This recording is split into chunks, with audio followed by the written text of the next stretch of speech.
Right, folks, this is a new podcast from the two Mikes, and I'm going to give you old energy boy, MG, to introduce it. Yeah, we've edited out all the nonsense with Mike Porky Parry, so it might be a bit shorter than usual. Ha, ha, ha, ha, ha. Look at the light! You worry too much about the time. Yeah, no, I worry about it.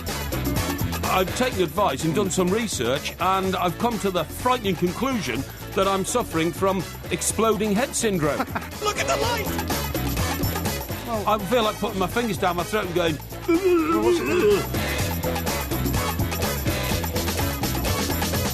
This is TalkSport Extra Time with the two Mikes, and it's that time of the morning when it's a time to say a very, very good morning to Mr. Mike Parry. Very good morning to you, Mr. Parry. A very good morning to you as well, Mike. I don't think you've quite got the grasp of the Klopp situation. Really? But I'll come to that in a second. Oh, okay. I'll tell you what's going on. I'll tell you what should be going on. Okay. I'll tell you the way forward. Have you got some insight then, have you? No, it's managerial insight. Is that right? I.e., not necessarily football managerial insight, but life managerial insight. See. So not necessarily managerial insight from one of your various managerial jobs in one of your various, high-flying executive roles. Yes, that's what I'm saying about business managerial policy and that kind of stuff. Okay. But first of all, have you noticed the complete and utter irony of the football results tonight? Why? Well, because, for instance, Luis Suarez has been the star of the night. He has. If Jurgen Klopp had gone to Liverpool 2 seasons ago, Suarez would still be there. You think? Yes, he's a major figure in football management in Europe. But the other massively interesting result tonight, of course, is in Porto, where Porto beat Bayern Munich 3-1. Yes. Now surprising, that, wasn't it? Sorry? That was very surprising. Very surprising indeed. The reason Klopp has now left Borussia Dortmund. Yes. Dortmund. Mund. It's called Dortmund. Dortmund. When you speak to people in Germany, it's Borussia Dortmund. Is it? Yeah. Okay. And the reason he's left Dortmund is because... I don't know why I would necessarily take your word for that, since most of your pronunciation is completely and utterly wrong. Mike, I spent 6 weeks in Germany doing the 2006 World Cup. Congratulations. So you think you're the only person who's ever been to Germany? So what can you say in German, then? I picked up on the vernacular. What can you say in German? Donner and Blitzen. Well, that must come in handy. Yeah, well, it does if it's Thunder raining and it's lightning, yeah. Yeah. Why don't you just point to the sky and say Donner and Blitzen? No. Donner and Blitzen and... what else? When you get into a row with somebody in Germany in a supermarket queue or something like that, you go, Schweinhund! Is that it? Yeah. What about haben Sie einen Stiegelschreiber? Do you know what that means? Well, I don't need to know what that means. Right. I don't need to know what that means. It's anyway, not as useful as knowing what Donner and Blitzen means. Anyway, the point is, this is another very interesting aspect of Mr. Klopp's character. Oh, yeah. He decided... Is this part of your explanation, by the way? Are we getting to that later? Oh, no. It's all part of the... Oh, so we're getting to it already? Yeah, well, it's all part of the tapestry. All right. It's all part of the tapestry. But you didn't let me finish about Bayern Munich losing 3-1 to Porto. The reason Klopp has now left Dortmund is because he simply can't overcome Bayern Munich.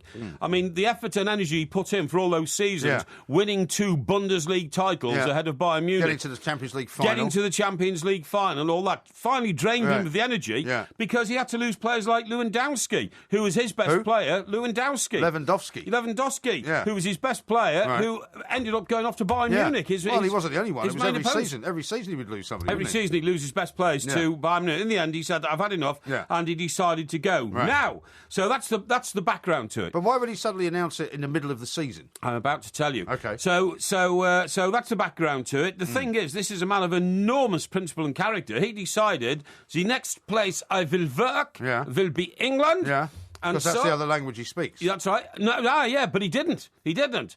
So, I will go on the language course and learn the English. Yeah. And that's what he learned. And he speaks perfect and fluent English. He does. But 3 years ago, he didn't. He's got very big teeth, hasn't he? Yeah, well, so what? So what? Lots of people have got big teeth. Doesn't matter. Princess Anne's got big teeth. Yeah. Doesn't make her a bad person. No, it doesn't make her the next manager of Manchester City either. Even though I worked for a newspaper once where the editor of the paper actually put a picture of Princess Anne and a horse side by side with each other after Princess Anne had done something that the paper didn't approve of and said, if there was a beauty contest, which one would you vote for? Yes. Which is an extremely cruel thing to do. Very rude, yes. It's very sexist. It's very no doubt you objected upsetting. At the time. I did object. Yeah. I definitely wanted not to do it. And it happened again a few months later in a dispute involving Janet Street Porter, who's also got very big teeth. Yes, she has. And I think that is a shockingly sexist and horrible thing to do. I'm glad I've left that life behind me. Yes, I'm glad you have as well. Getting back to Jurgen Klopp. Yeah.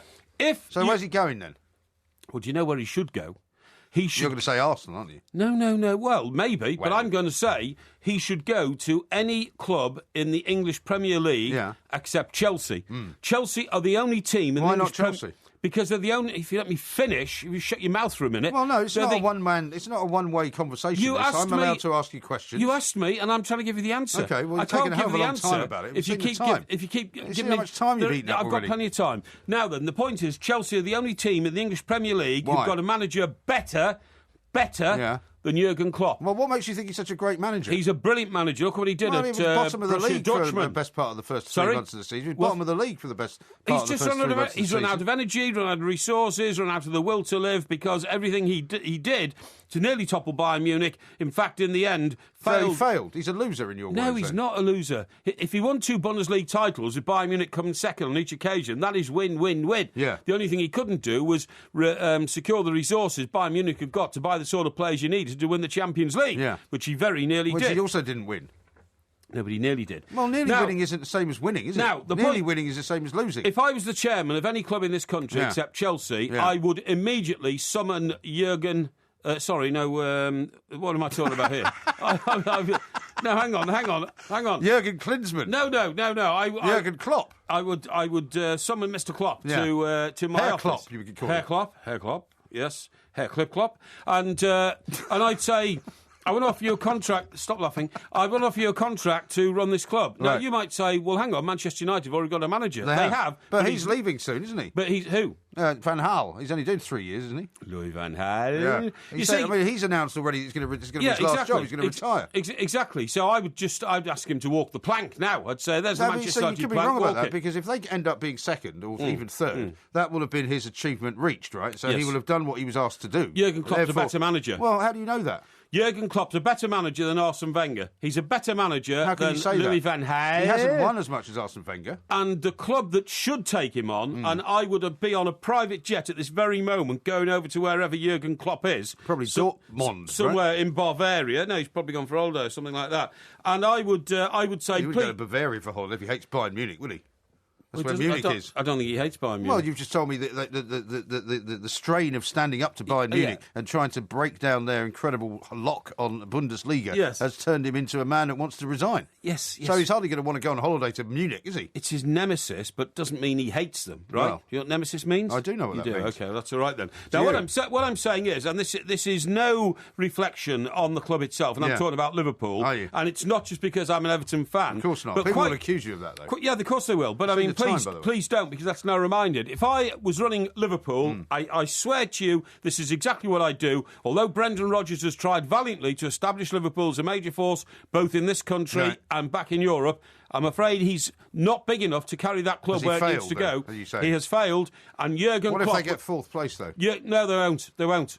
Jurgen Klopp would be the man. I honest to God, I swear to you, if I was running Liverpool, I would summon Brendan Rodgers from office tomorrow and say, Brendan, thank you ever so much for what you've done. You stabilised this club. We're on a bit of a downward slope, but we now need a giant to take your place. And it has to be a giant because you're very good. That giant is Jurgen Klopp. He's coming to Liverpool. Because the other thing is, Mike, if he goes to Arsenal, he will then have to barter with the Arsenal fans to play the sort of football he plays, which is intensely physical, which is very high-paced. And which is based largely on the fitness of his players, okay, and a lot of skill as well. That's not the way Arsenal are used to playing it. That's not the way Manchester United necessarily used to playing it. But Liverpool Manchester United could definitely play it that way. Used to play that kind of football when they were under Sir Alex Ferguson. Well, Liverpool had 20 years of that sort of football, which brought them honours all over Europe and the UK. Right. So if I was running Liverpool, I would summon Jurgen Klopp to my. So you haven't actually got any insight into this at all, have you?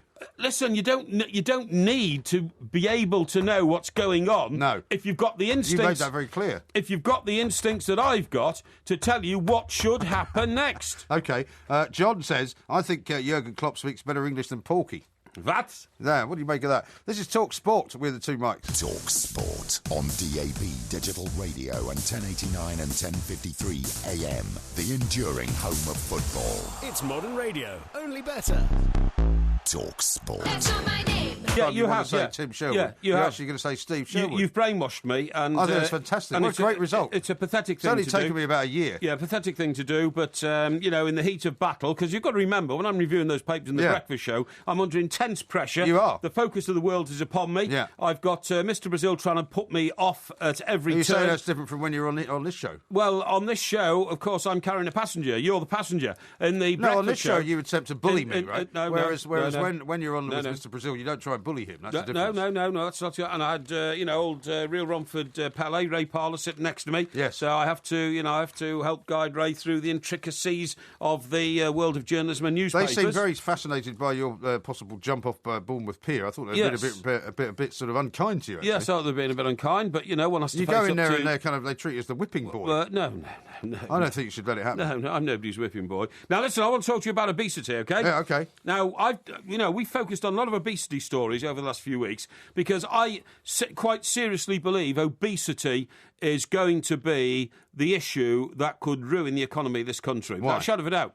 Because the fatter we get, the more money we're having to spend on putting right people who are fat and obese. Yeah. So eventually the National Health Service will sink under the fat weight of the fat people in this country. I refuse to keep calling them obese. They are fat, and you've got to call them fat. But the problem is that there is a different version of the word, isn't there? Because obesity is now thought to be a word which encompasses a great many other people who may not be described as fat, but who are just a little bit overweight. Well, it's ridiculous. Children of 8 and 9 are being told they're obese, and then their mothers take them into shops, and this is an absolute fact. So are you going to say this is another campaign of yours, then? It is a campaign. It's my obesity campaign.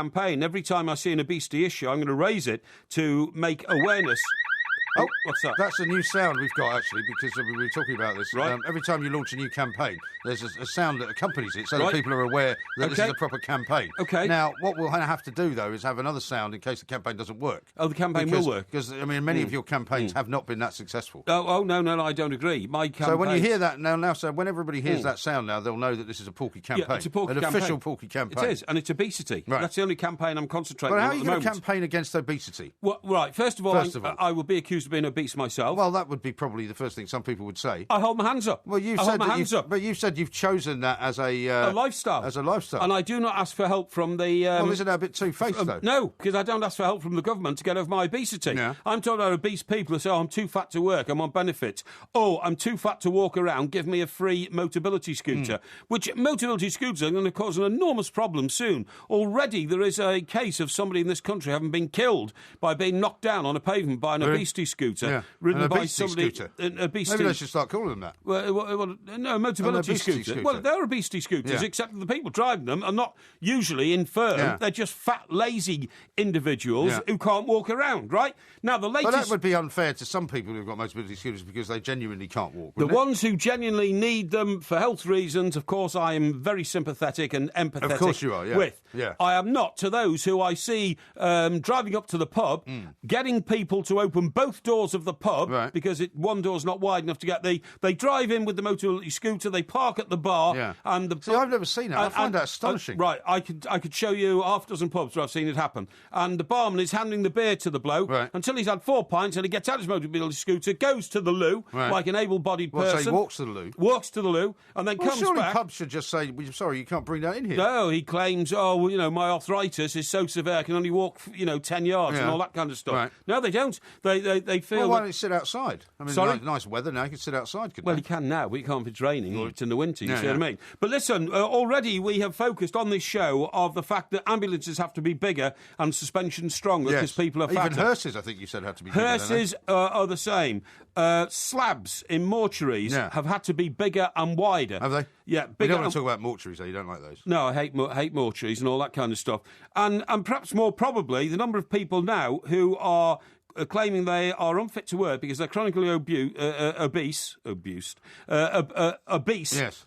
Is at an all-time record But I'm level. interested in this campaign, right? Because I don't have a problem with you launching a campaign. Fine. I mean, I think it's a bit hypocritical given that you say you're quite happy to be obese and yet you're campaigning against people who are. I find that a bit strange. I'm only obese by the standards imposed upon us by society. I do not feel obese in myself. Right. I can still maybe walk. That's what everybody else who's obese say. No, I can walk 10 miles.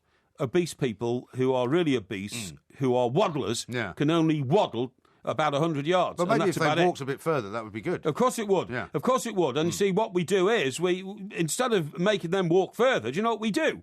We have parking bays in supermarkets closer to the door, so that the fatzos can park up near the door, claiming that they're discriminated against. Blue badge and all that. And they'll have to walk 20 yards. Again, some people have got blue badges for very good reason. Yeah, of course they have. But the fatzos... So you're going to have to somehow separate all of this out, aren't you? The fatzos should be made to park their car at least a mile away from the supermarket entrance, so they have to walk that mile to the supermarket and then carry their stuff back to the car. A great bit of exercise. Well, I always thought that one comedian, whose name I can't remember now, who suggested that supermarket aisles should be narrowed so that you can't actually get down them if you're too fat. Good idea. Might be quite a good idea Yeah, as well. good idea. However, I'm wondering about how you're going to be able to have a successful campaign, though, because you launch a lot of campaigns and you don't often get success. I'll tell you. What are your three main kind of planks, if you like? Hang on. I'm focusing on two specific issues in the obesity campaign, and I'll tell you how we attack them, OK? First of all, I've found a report. Teachers must not talk about getting fat or compliment colleagues on losing weight in front of pupils, government-backed guidance says, right? They should also avoid discussing unflattering photos of celebrities, how ageing ravages people's looks, and fat-shaming youngsters. So teachers must not fat-shame youngsters. I say this is wrong. I say teachers should fat-shame youngsters so that youngsters feel uncomfortable in their bodies when they're obese you want and the youngsters wobbly to be and unhappy. flabby. I don't think that's a good idea. I do want the youngsters to be unhappy if they're fat and flabby. I don't think that's a good idea. I'm sorry, but because I do. a teacher picking on a child is never a good thing. An organisation called the Personal, Social, Health and Economic Education Association, which is a charity funded by the Government Equalities Office. Oh, yeah. What a load of gobbledygook, isn't it, eh? Yeah. Whose work is targeted at school children. Its key standards in teaching about body image are not statutory, but many schools are likely to adopt them. So they're saying ignore obesity in children. I'm saying that is a life almost death sentence for a child who's not being told you're fat and you should lose weight. So how are you going to change it, though? Well, the way you change it is you bring it into the public domain, and so that people start thinking like me. You see, you're being obstructive about it when actually you should be jumping on the campaign with me. I'm not jumping on any campaign. Don't you agree with me? It would be nice to help children to stop being fat. Yeah, but the way to do that is to talk to their parents, not to have the teachers giving them a hard time in front of a whole classroom of other kids. Why? Why not? Because that's embarrassing, and it might actually make them feel even worse about themselves. Well, in that case, it might make them depressed. It might make might have all sorts of other terrible side effects. Yeah, but they might go off. The reason that they're too big as kids is because their parents don't watch what they eat, and their parents are probably too big as well. I totally agree. So it's about re-educating So them. if the parents won't do it, the teachers have to take the responsibility and say to the children, look, stop eating 4 packets of crisps a day. Because you eat 4 packets of crisps a day, you look like a fat person because you are a fat person. You are not attractive to members of the opposite sex. You won't get into the school football team. You won't get into the school play because you're too fat to play, I don't understand. I don't think picking on the person. children of this country is the way forward. I'm afraid it's tough. I don't think it is. It's tough. I think you're going to get no sympathy from anybody on this because I think what you're doing is going down the wrong route. I'm afraid. Well, the trouble with lily-livered, wet-faced liberals like you. My face is not wet. Is that you can't actually see that tough love is the only way. If somebody like you turned up, you turned up at my kids' primary school and told them all that they shouldn't be fat. Are your kids fat? No, they're not. They're not. Well, they're all right then. Well, they are. On this occasion, I'll give you the benefit of being a good parent. Thank you very much indeed. Or sorry, the compliment of being a good parent. Thank you. It's very kind of you. Yes. Knowing that you are not a parent myself, I mean, I take that very seriously. Now, the point is if you turned up looking as you look and started having to go at all the kids in the school and say they were too fat, they'd say, well, what's he talking about? So's he. No. You've got, you would be the poster boy for being obese and successful. That's because fine. they'd say, well, look at this guy. That's fine. He's obese and he's done all right for himself. That's fine. Do you know what I'd do? I'd take my shirt off in front of the kids and say, look at me. Aren't I ugly? Aren't I fat and flabby? If you want to look like me, keep eating 4 packets of crisps a day, 2 chocolate bars, have a pizza after school, and you will look like me. Yeah. But if you don't look like me, and I'd take in a picture of George Clooney or something like that, full-size picture cut out. So if you want to look like him, then have a proper diet. Eat apples, eat grapes, right? Yeah. The school can control that, but the school can't control. Have lean ham for your tea with with some beetroot and tomato. But the problem is, though, they can't control what the kids do when they leave the school. They can only control what they do when they're in the school. You've got to try and win over the children's minds. I'm still puzzled as to how you're going to make this successful. By bringing it into the public domain. I keep telling you. Are you stupid? No, I'm not stupid. Right. Now then, the other thing is this. Plans to make the annual police fitness test tougher are in jeopardy because of concerns it'll be too rigorous rigorous for many officers. The basic fitness test, which involves a series of shuttle runs on a 15-metre course and has a 97% pass rate, has been privately criticised as too easy by many in the higher echelons of policing.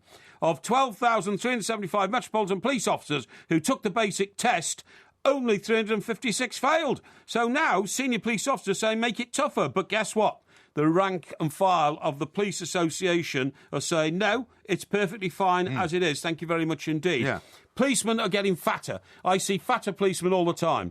I'll tell you what's going to happen soon. Well, the only place you see policemen in London these days is in a kebab shop. In a kebab shop, absolutely. Well, they're eating kebabs. And what do kebabs do? They put weight on you. Yeah. You've got a kebab shop around the corner here.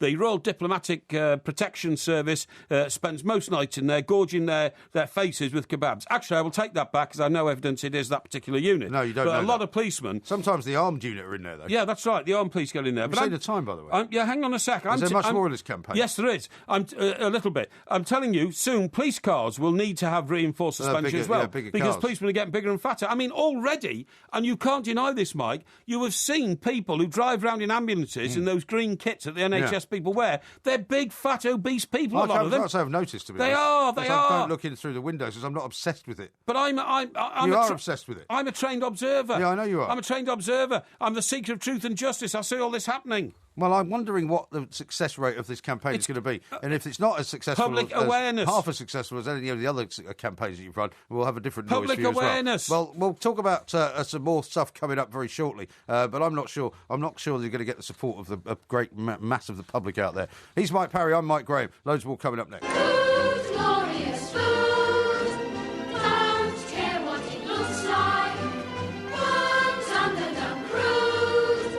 Don't care what it looks like. Just thinking. Now, if it hadn't been for Everton getting knocked out of the Europa League, you'd be watching Everton playing tonight against Fiorentina, but instead it's Dynamo Kiev against Fiorentina. Now, we all watch the Champions League because it's great football still, even though you don't. Yeah. But I suppose you won't be watching the Europa League tonight, will you? No, I won't watch the Europa League. And by the way... Do you not care? No, I don't care. No, I couldn't care less. I couldn't care less if all 4 clubs didn't turn up for the game. I won't be tuning in anyway. What about the 8 clubs? All 8 clubs, yeah. I couldn't care less if they didn't turn up for the game. You said it was a great tournament earlier in the season. It's a great tournament if the right clubs are in it. But let me tell you this.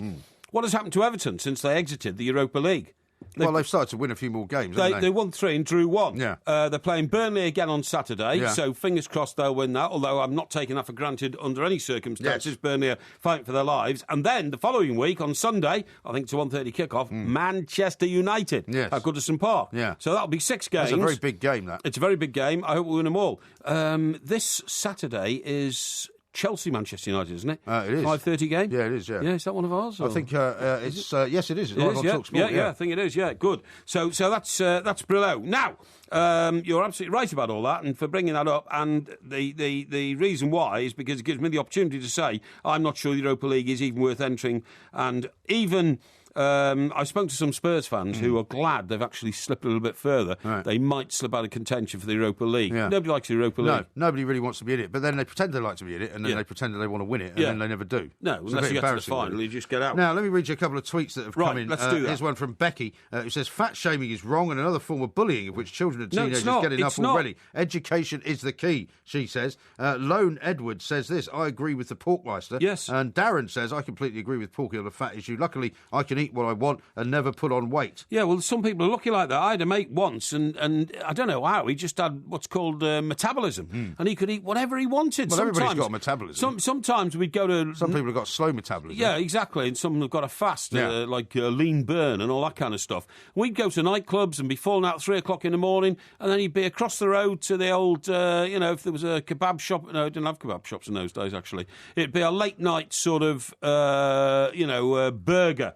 bar or something like that, you know what I mean? He'd eat 2 or 3 and it never used to bother him. Now, talking about food like that, I want to talk to you about the fact that if you married a woman who couldn't cook, would that dissemble you? No, dissemble me? Yes. Would it upset me? No, it wouldn't particularly. No, because I quite like to cook and that wouldn't be a problem. But, I mean, anyone that I've been associated with has always enjoyed cooking because cooking is part of the joy of life. And I know that it's not one of your strong points, but it wouldn't put me off marrying somebody if I loved her. Yeah. I raised this on 2 scores, right? I've noticed the importance of cooking to people through 2 very prominent women. Oh, yeah. First one is Nicola Sturgeon, right? In an interview the other day I was watching, and she was talking about domestic life and all that. She says her husband does all the cooking. His name is Paul Morell. Oh, yeah. And he himself is the chief executive of the Scottish National Party, which she now leads, right? Well, I'm sure a lot of women have that kind of life where they are out being busy and they've got much more important jobs than their husband, so therefore the husband does the cooking. And anyway, the point of my story is that he does it all, steak and chips and all that kind of stuff. Then I just mentioned George Clooney, didn't I? I said a perfect role model of a man whose bodily form and shape we all envy and all that. I don't envy it. He goes off to, you'd rather look like you than George Clooney. No, I don't have any... You'd rather look like you than George Clooney? No, I'd rather be me than George Clooney, yeah. Would you rather look like you than George Clooney? Yeah, I would, yeah. The difference between you and I... What's a complete... The difference between you and I is that I'm very happy in my skin, okay? Dope. You are completely and utterly terribly unhappy in your skin. You don't like the way you look. You don't really like the way you think. You don't really like some of the ideas that you come up with. You don't, and you're envious of people who've got more money than you, who have got better-looking women around than you, and who have got a better lifestyle than you. You're envious of me because you'd rather be me, actually, Why wouldn't you? would I rather be you? Because I can tell by the way you talk to me. No, you don't own a property, right? You're broke. I have owned properties. I'm not broke. You are obese, more so than I am. Okay, that's what you think. Right? You drive around in a clapped-out old car. I'm very happy with my car. Why would I want to be you? Because I can tell that you're very unhappy in your own skin. You're mad. You're mad. What I'm saying is this. George Clooney's wife is that very beautiful lady called... Yeah. You know what she's called? She's a lawyer, isn't she? She's a lawyer. And she's a human rights barrister. That's right. She's Egyptian, I think, isn't she? I think she's Egyptian. I'm trying to remember her name, but I will remember it in a minute. Anyway, what I'm saying is they're in one of the top restaurants in New York, okay? And what happens is, because the chef there is so enamoured of having George Clooney and his wife in there, before they leave, he comes over and offers her a recipe book of his own recipes. Right. She says, "What's that for? I don't cook. Do you expect me to learn?" And rejects the book, gets up and walks out with George Clooney. Oh, dear. So, what she's saying is... Very ungracious of her. Well, maybe... Surely she should have accepted the gift and then perhaps not done anything with it. She may have done. This is the report that I've got from my, social spies in New York. See what I mean? Okay. So what I'm saying is, how important is it in a relationship for a woman to cook? Now, although I'm very able to cook myself... Are you? I don't expect to We're supposed to be having this cook-off, aren't we, at some point? Well, you still have to find somebody to film it. If you we like, might have to do it one weekend. We'll just both. I'll just turn Maybe. up in your kitchen and we'll cook something together. Maybe. Now, what I'm about to say to you is... what are you about to say? I don't know. You put me off. Oh, yes. Now, if I married a woman and all that, although I can cook and that would be ridiculous. Sorry? No, you'd be ridiculous. No, I'm being ridiculous. You don't want to marry a woman, do you? Maybe. I don't know. I haven't met the right woman yet. There is still a vacancy for the first Mrs. Barry. Okay, yeah. All right. So you're saying you could still get married? Well, that's not the issue. The issue is about if I did get married and the woman I married couldn't cook, I'd be rather disappointed. Yes. Because I do still think that, a great domestic situation of an evening after work and all that is you go home, you slump back you in go your home couch. to your wife who's been waiting there patiently for you to return because she doesn't have a job. No, she would have a job. That wouldn't be a problem. Oh, that'd be right. But what if she had to work late? Well, she'd get home earlier. What if she had to work late? No, she'd get home early. Don't worry, I'd arrange it all to make sure it all happened Would like you? this. And then I come in, weary, downtrodden individual after a day's work and all this kind of stuff, and she pours me a glass of wine, and I slump in front of the telly, put the news on. It's a slave is what you want. Hang on, put my feet up. Meanwhile, wafting from the kitchen, the delicious smell of meats and things that she's cooking and all that kind of stuff, And what would she be cooking for you? Well, what I would really like, because I had a girlfriend once who did this, is a woman who can make and bake her own pies. Right. The girlfriend... How's she going to find time to do that and work? Well, you'd have to prepare it for you when out in the morning or something like that. Okay. Or prepare it the night before after we finished dinner the night before. But anyway, the girlfriend I had, right... I'm not joking. She used to roll out all the pastry. Yeah. And then Did she have a job?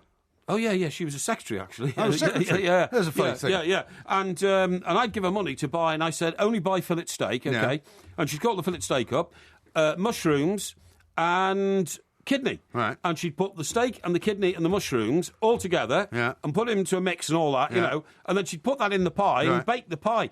I've never cooked a pie, but I've never been able to work out whether you actually cook the ingredients of the pie first, then put it in the pie, then bake the pie. Well, it depends on the pastry you're using, really. Or whether you put the ingredients raw into the pie, put it all in the oven, and it all cooks at the same time. Yeah. It's better to cook the pastry separately, actually, if you want to make a proper success of it. You can't cook the pastry separately. You haven't got a pie then, have you? Well, you can. You can cook the pastry separately and then put the meat and the mix inside it, I'm not and sure then finish about it and do it that way. Yeah, I'm not sure about that. Because you told me once you tried to make a pie, and it came out a bit raw. It just didn't work. Yeah. The bottom fell out of it. Yeah. But that's another story. Now, what I'm saying is, I think that's a great domestic arrangement. What I cannot understand.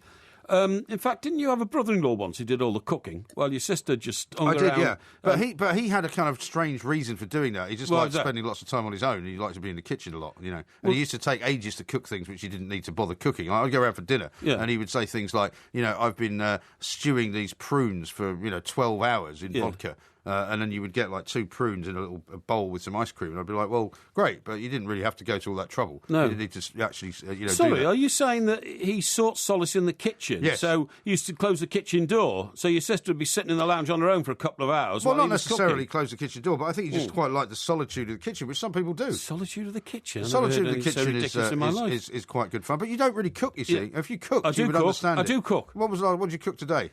I'm just trying to remember now. Today I actually had cold salmon. Cold salmon? Yeah. Well, from a tin? Yes. What's wrong with that? There's nothing wrong with it. What's wrong with that? It's not cooked, is it? Well, people like cold salmon. What kind was it? Was it wild red salmon? Yes, it was. Or From was it Alaska. pink? It was from Alaska. It was Very wild nice. red from Alaska. I quite like that. It's very expensive, a tin of It that. is. It's about £5, isn't it? £4.60. Yeah.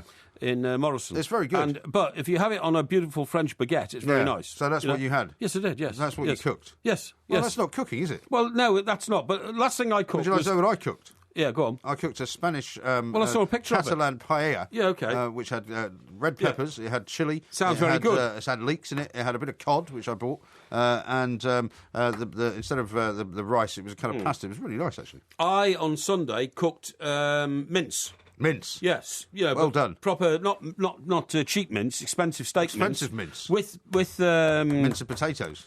No, I did actually, but the mince went with mushrooms. Very Scottish. And basil, Yeah, okay? yeah. And onion. I chopped up an onion and did that as well. Well done. Stirred it all up like this, Good. right, in a pot. Well, you see, getting there. Then I had mushy peas with it, Right. which I admit came out of a tin. Yeah. And I had mashed potato. Where did that come from? Packet of Smash. but I like. Why Hang don't you on. just make the potatoes? Well, because boiling loads of potatoes causes me a problem. Why? Because you can't buy new potatoes individually anymore. You have to buy a big bag of them. Right. So what happens is... Well, you don't have to buy a massive bag. You buy do. a kilogram bag. No, well, yeah, but that's far too many for one person. So so I cook maybe 6 potatoes, and then I've got like 25 potatoes left in the fridge. And do you know what? It takes me so long to use them. By the time I go back and use them, they've all sprouted. Yeah. And I need to bury them in a plant pot in the garden or something, grow potatoes. Well, you could buy, like, larger potatoes and just... I don't like large potatoes. If you're making mashed potatoes, you don't need new ones anyway. I don't like large potatoes. I like small, new potatoes, It's baked all very potatoes. curious. And I put butter on them because it tastes great. Yeah. Really, it does. Well, I'll tell you what, if there's anybody out there who wants to be an apprentice... I'm going to have them with gammon now for the summer's come. For the first Mrs. Parry, then if you can cook and if you can make a pie, you'll be in with a chance. Now that the summer's come, I'm going to be eating new potatoes with butter on them and gammon. I love gammon. Gammon out of a tin? No, gammon. The gammon steak that you okay. cook. All right, great. It comes out of a plastic, bag. Why are you always laughing? Well, apparently there's a Canadian website which is called Ashley Madison, which has the... Ashley Madison? which That has sounds like a hooker. does it? Yeah. Well, it just sounds like a girl's name, doesn't it? Yeah, well, that's what I mean, but it's a bit exotic, isn't Life is short, have an affair is their tagline, basically. And what they're... I mean, they've been running in this country for a while, actually. But what they're now doing is saying that they're going to have a stock market flotation here because of the nation's relaxed approach to infidelity. So they can't really do it over in North America because I think isn't it? perhaps people might shy away from actually investing in the company. Well, there's still a moral code in North America, isn't there? Still a very moral code. They're quite religious in America. I don't know about Canada. I mean, Canada's not that religious. No, I don't suppose it is, really. Nothing happens in Canada, of course. No. That's the problem. That's why nothing very lives much. there. It's a vast expanse of nothingness. I think only 17% of the Canadian Although Toronto's landmass is quite occupied. nice. Toronto's quite a nice city, though. I've been to Toronto and Ontario. Is it Ontario? Ontario's like is that a town? the state. Oh, well, hang on. Toronto, Montreal. Toronto's in Ontario. Right, I've been to Toronto, I've been to Montreal, and I've been to Vancouver. Yeah. Vancouver is the most magnificent city. Yeah, I haven't been that far. On the I haven't been Pacific that far coast. west. Yeah, it's What were you doing there? I'll tell you exactly what I was doing there. It was a summit between Gorbachev. No, not Gorbachev. Who was the drunk who followed him? Yeltsin. Boris Yeltsin. That's absolutely right. It was Boris Yeltsin, and it must have been Clinton. Yeah, it was Clinton. That's right. Clinton, yeah. So it's Clinton and Boris Yeltsin. Yeah. Yeltsin got absolutely bladdered on vodka. Yeah, he used to get pie-eyed whenever I saw him. He got completely bladdered on vodka on this boat in the harbour at Vancouver. And as a result of which, nothing happened. You know, the summit meeting was a farce because Boris was intoxicated for 3 days. He was. Well, I think he was intoxicated for several years, actually, while he was leading Russia. Intoxicated for most of his life. Yeah. And in fact, what used to happen is the oligarchs, and I don't know whether Mr. Abramovich is amongst them, so I'm not making any personal accusations, but the oligarchy knew that the best time to go and see Boris and cash in the favours... I thought he was very much before their time, wasn't he? No, not at all. It was Boris who gave away all the wealth of Russia. Right. It was Boris, literally. I mean, Gorbachev didn't. Gorbachev realised that Russia had huge wealth. Yeah. When Boris got into power, so that he but he needed somebody to help him get into power, didn't he? So maybe that was the deal. Who?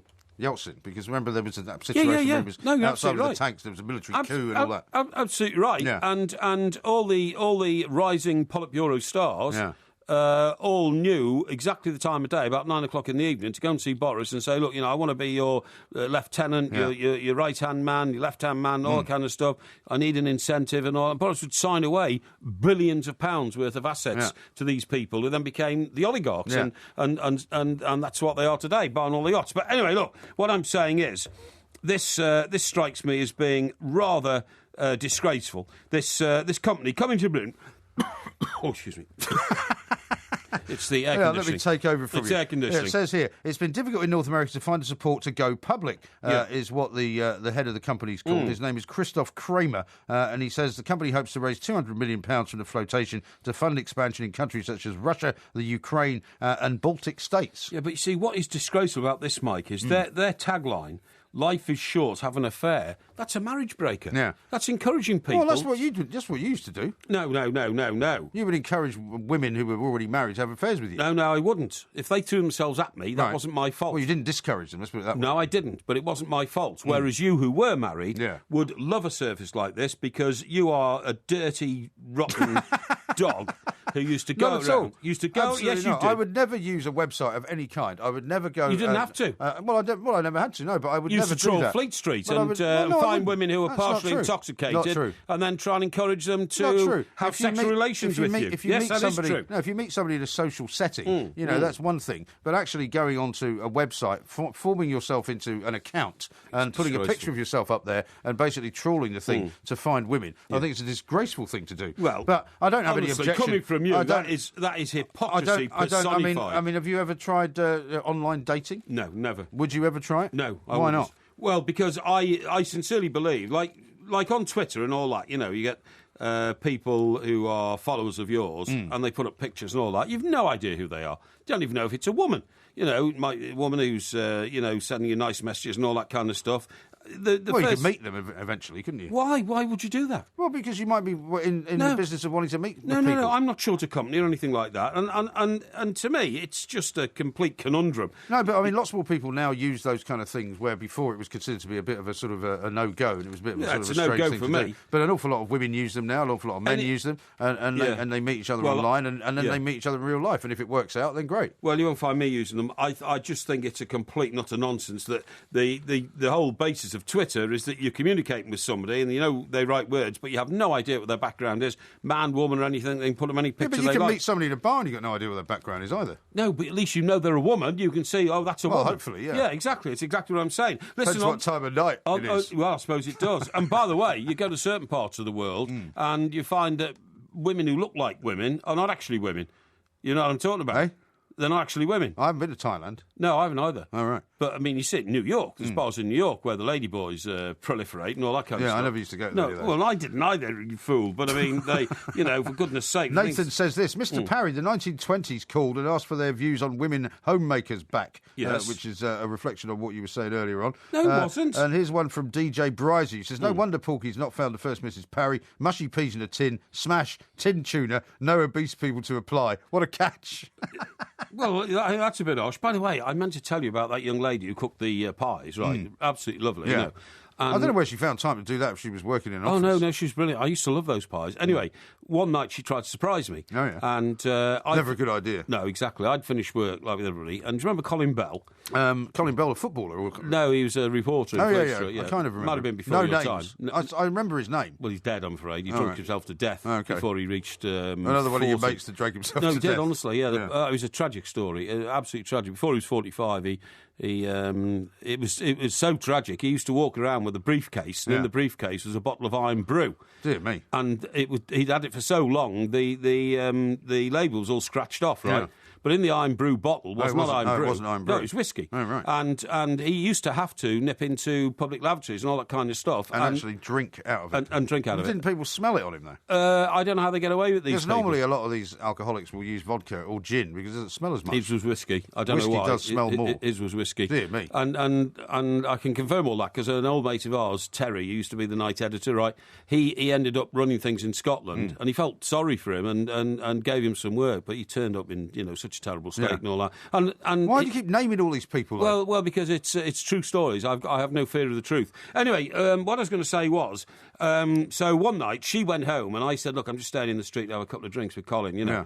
And of course it ended up, 11 o'clock. Yeah. This was about 6:30. So you couldn't drag yourself away? Well, you can't, can you, sometimes in those situations? It's, and the thing is, no mobile phones in those days, so about every... So she would ring the pub, presumably, to find out when you were leaving? She was ringing the pub and the landlady... Were you pretending you'd left? Josie, who was well-trained with all us journalists... There's another name. Yeah, also, always said, no, he's not here, and all that kind of stuff. Yeah. But she was saying you weren't there even though you were? Yes, that's right, yes. Well, what kind of relationship is that? Well, it's one of trust between Josie and me. But anyway, I'm talking about the girl who was at home making the pie. Well, this is the point. I would ring her and say, oh, hi, Josie.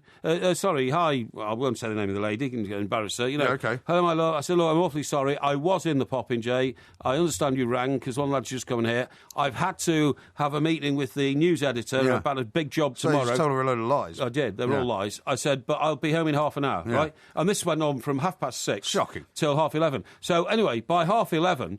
I thought, I'm going to have to do some makeup. I was well plastered. And I ran outside into Fleet Street, hailed a taxi, a black cab.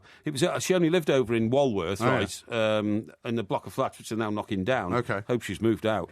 And, it would be handy, wouldn't it? And, do you want to give her a address out while you're at it? No. And I called in at a Chinese takeaway that we used on the way. Right. I had the cab waiting for 15 minutes while all the food was done. Yeah. I got back in the black cab with these 2 big bags of Chinese food. Yeah. Of course, by the time I got round to her flat, she was so fed up she'd gone to bed. Yeah. So I'm knocking on the door. And she's not cooked for you then? Well, this is the point of the story, you see. So I knocked on the door, I'm sorry, darling. I was well intoxicated. I'm sorry, darling. And you weren't sorry at all, really, were you? Well, not really. And I brought the food as a peace offering. Yeah. Anyway, she opened the door. And she said, look at the state of you and all this kind of stuff. And I said, look, I'm really sorry. It was a meeting. I couldn't get out of it. Oh, yeah, right, sure. She worked at the same paper as me, so she knew it was all rubbish. Oh, right. So she was a secretary at the same paper. Oh, she was, I'm afraid, yeah. Okay. And, but anyway, I said, look, don't worry, darling. Don't be like that. I bought all this food and all that. She said, oh, have you really? She said, we'll go and look in the kitchen. In the kitchen, she'd done this pie for me. She'd cooked the pie, and it'd gone to waste because I didn't come home. It's an awful story. Well, it's an awful story, but it gets worse. It gets worse. And I said, how was I supposed to know? Why didn't you tell me, you stupid woman? And then I'd have come home and everything would have been all right. It's your fault, not mine. And she got one of the Chinese containers, which was full of lemon chicken. Oh, yeah. And she opened it and she poured it all over my head. Oh, dear. Yeah. And it was shocking, and it ruined my suit. I mean, it was... was that the end of your relationship? No. Did it not burn you? Because it's pretty hot, that Chinese food, isn't it? It's like it wasn't a soup she poured over you. I was so intoxicated, I don't think I knew it was hot or cold or anything. It didn't really matter, but it was a terrible assault on me. This is an example of the way you treat women. Well, it's not surprising you've never had one that you've been able to hang on to for any length of time. Anyway, look, I just thought I'd move on because, I don't want to dwell on these sort of things. These things happen. It wasn't really my fault. I was actually working that night. I was trying to enhance... that's one of the great problems of having a job like the job that you had. I mean, it was very difficult to get out of the pub. I was trying to enhance my career. Yes, I was know trying that. to sort of grovel to the news editor and get the greasy pole towards the top. But you should have been honest with her, that was the point. Well, I was honest with her. I said, a bit of talking and all that. No, I'm talking about when she was ringing the pub to try and find you. Anyway, what are you trying to tell me? I've got a couple of tweets here from another one from Becky in New Zealand who says, I'm laughing my head off listening to Porky's view of 1950s domestic bliss. Really? The first Mrs. Parry is to be a domestic slave. No, not at all. It's just a nice sort of cosy domestic situation. It doesn't sound very cosy to me. Oh, well, look, I came across a situation, by the way, one of these things that might happen to me. This old guy, 87, got a carer in who was about 40 years younger than him. Right. And she was with him for 6 months, and she looked after him so nicely and all that. Yeah. He suddenly died, and then they got the will, the family. He left everything to the carer. Really? He left everything. He left his £750,000 mansion flat.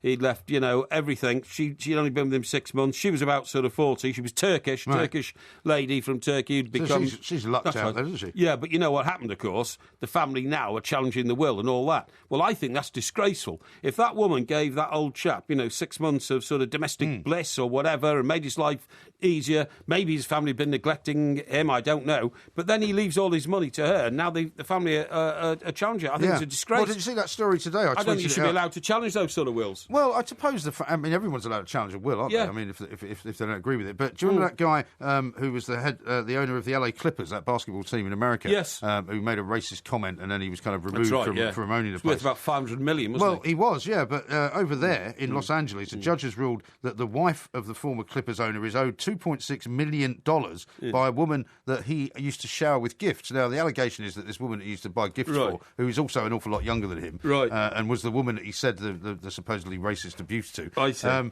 She apparently was his mistress, according to the wife. Right. And because he gave her all this money and all of these gifts he bought her, the gifts he bought her, by the way, included a house, a car, and a whole load of jewellery, right? It usually does. And she's now being told she has to give it all back, $2.6 million worth. I mean, it's Donald Sterling, that was. Yeah. In this case that I'm talking about, and this was in Walton-on-Thames in Surrey, very close to me, Stockbroker Belt, Surrey. Yeah. Not only did she get given the flat, this is the Turkish carer lady, £400,000 worth of investments in shares and cash also went to her. It's no wonder the family are challenging it. But I mean, if the family had paid more attention to the old boy, then maybe he would have done it. Yeah, absolutely right. Yeah. On digital radio and 1089 and 1053 AM.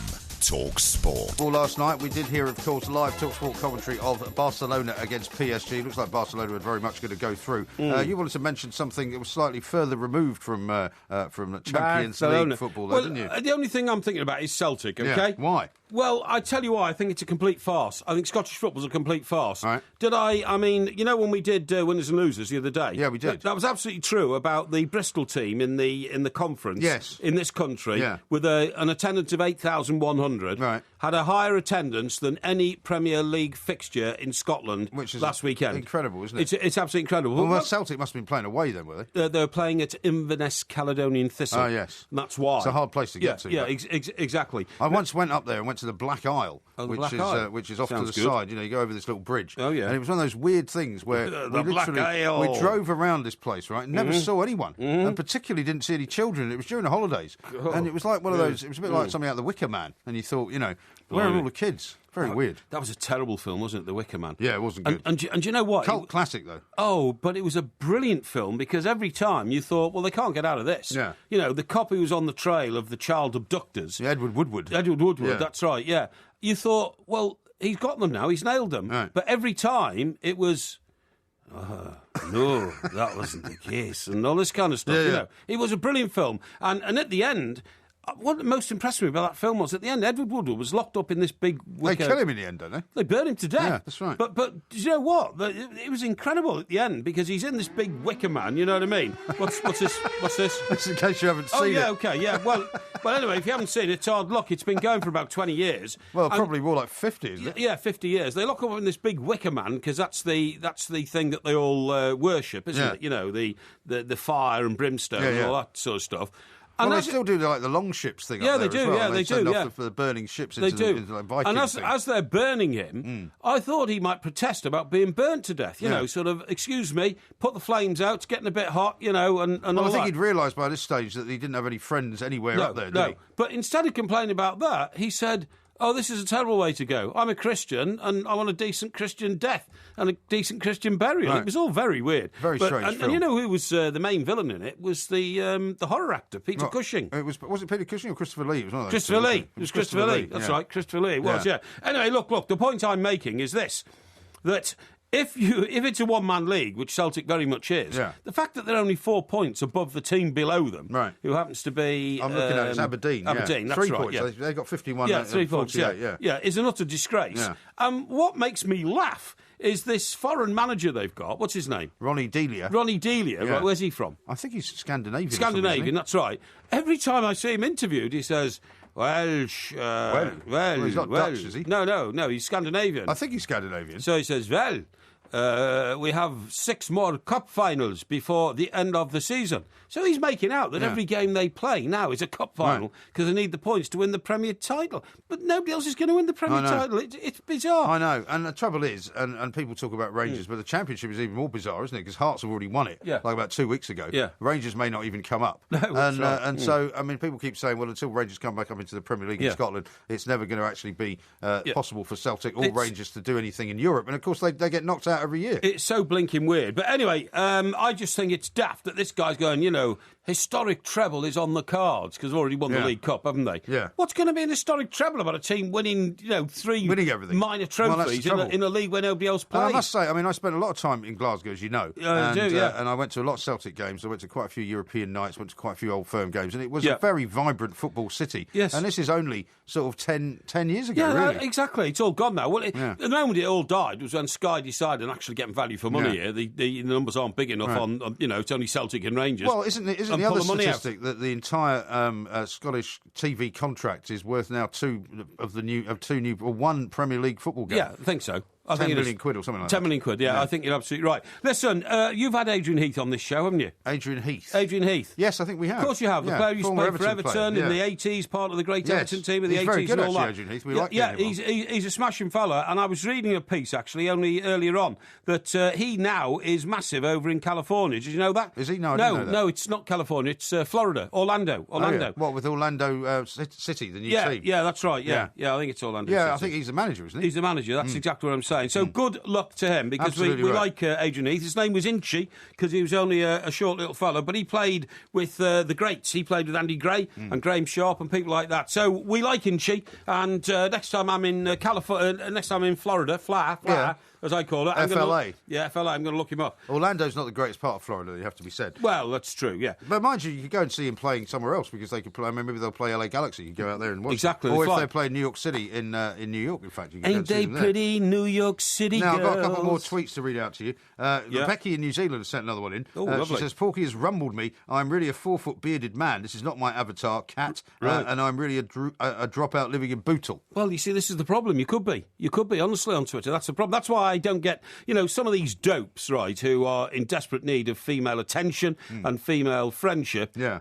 Somebody contacts them on Twitter. They put a picture up of them. Oh, look at how pretty I am. They start sending them erotic messages and all that. Erotic messages? Yeah, they're mad. Shocking. Now, listen, Here's one, hang on, from somebody who begs to differ. Kevin in Glasgow has texted into 81089. He says, hi, Mike, there's nothing wrong with internet dating, as I met my partner online and we are now getting married in 2017. Well, congratulations. I'm glad it worked out for you. It's not something I would take the risk with, but you have and you've won. Well done. Presumably that she didn't turn out to be a bloke either. Well, exactly. Well, you'd hope so.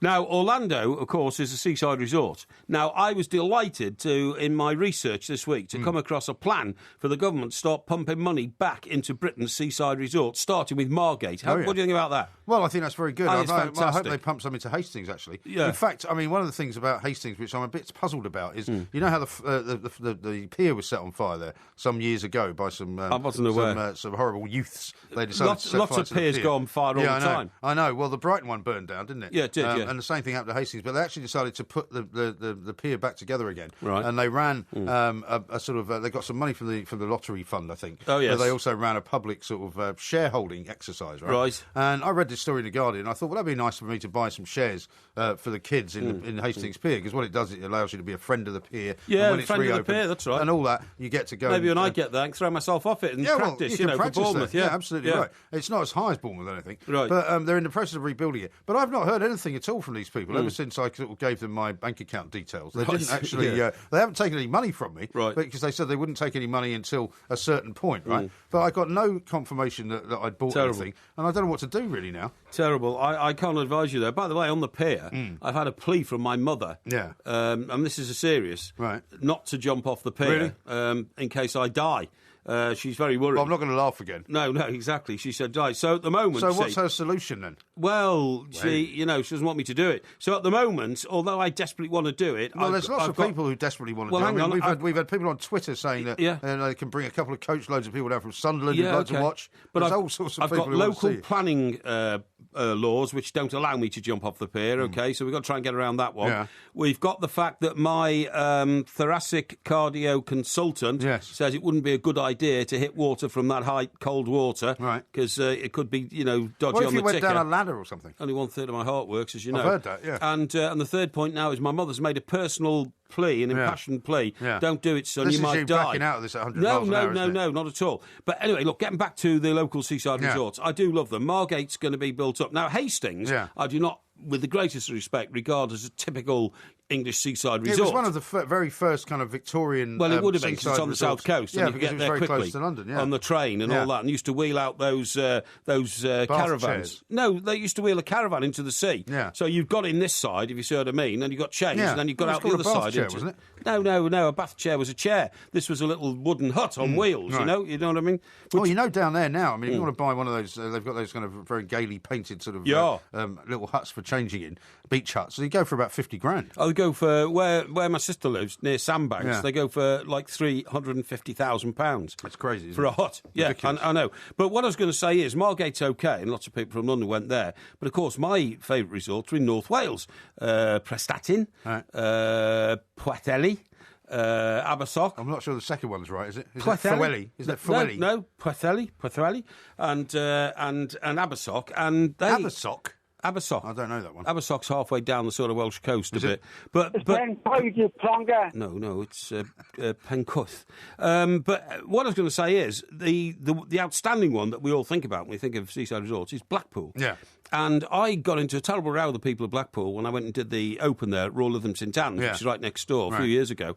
Because it is filthy and grotty, and I want them to do something about it. Yeah. And the only reason I raised it was not because I was criticising. It's because of what it's used for, which is a kind of stag and hen that's all it is now. And Hastings, I mean, Hastings became run down. Do you know why Hastings became run down? Because the local council decided in their wisdom that they weren't getting paid enough money in council tax from various people because there are a lot of abandoned properties, a lot of empty places, right? So what they said was, we're going to get all the B&B people to invite down loads of people who are on the dole, loads of people are homeless, because they will then have their council tax paid by central government, and that's how Hastings then grew. And so now it's full of all these people who have come from all over Britain to live in Hastings, to be on the dole. So is Folkestone and Dover. Shocking. And by the way, it's taken over in Bournemouth, and Bournemouth is a very middle-class resort, but that's the way that landlords are managing to fill their properties.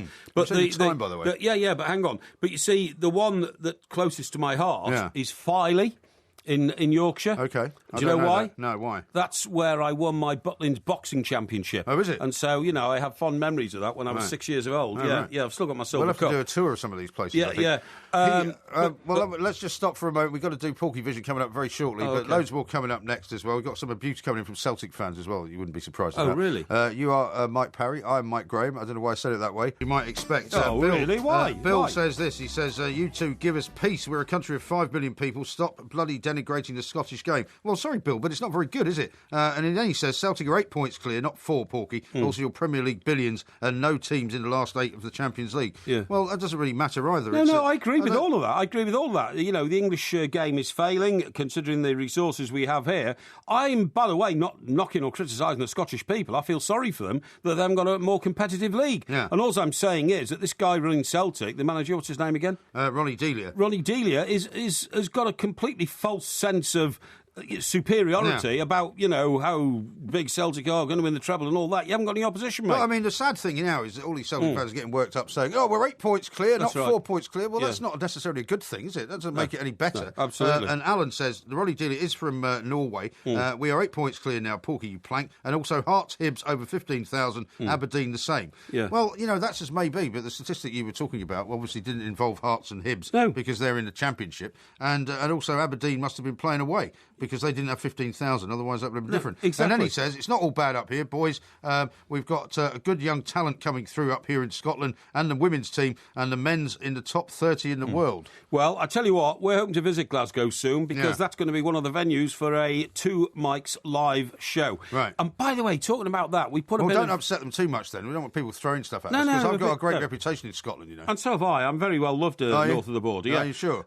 We put a bit of video up on what's called Two Mics TV. It's on YouTube. Yes. And we really put it up from Birmingham just to show you what it's all about, because at the moment we have the ticket box offices open for our forthcoming shows in Portsmouth at the Guildhall. And that's at where St. you James. can find out where to get the links and all that, right? That's right. The St. James Theatre in London. If you go on to Two Mics TV on YouTube, you find it there. But the reason I mention this and all of this, and we're going to go to Glasgow and Cardiff and Leeds and places like that, but at the moment it's Manchester's our target city, and we're going to announce something about Manchester within the next 48 hours, okay?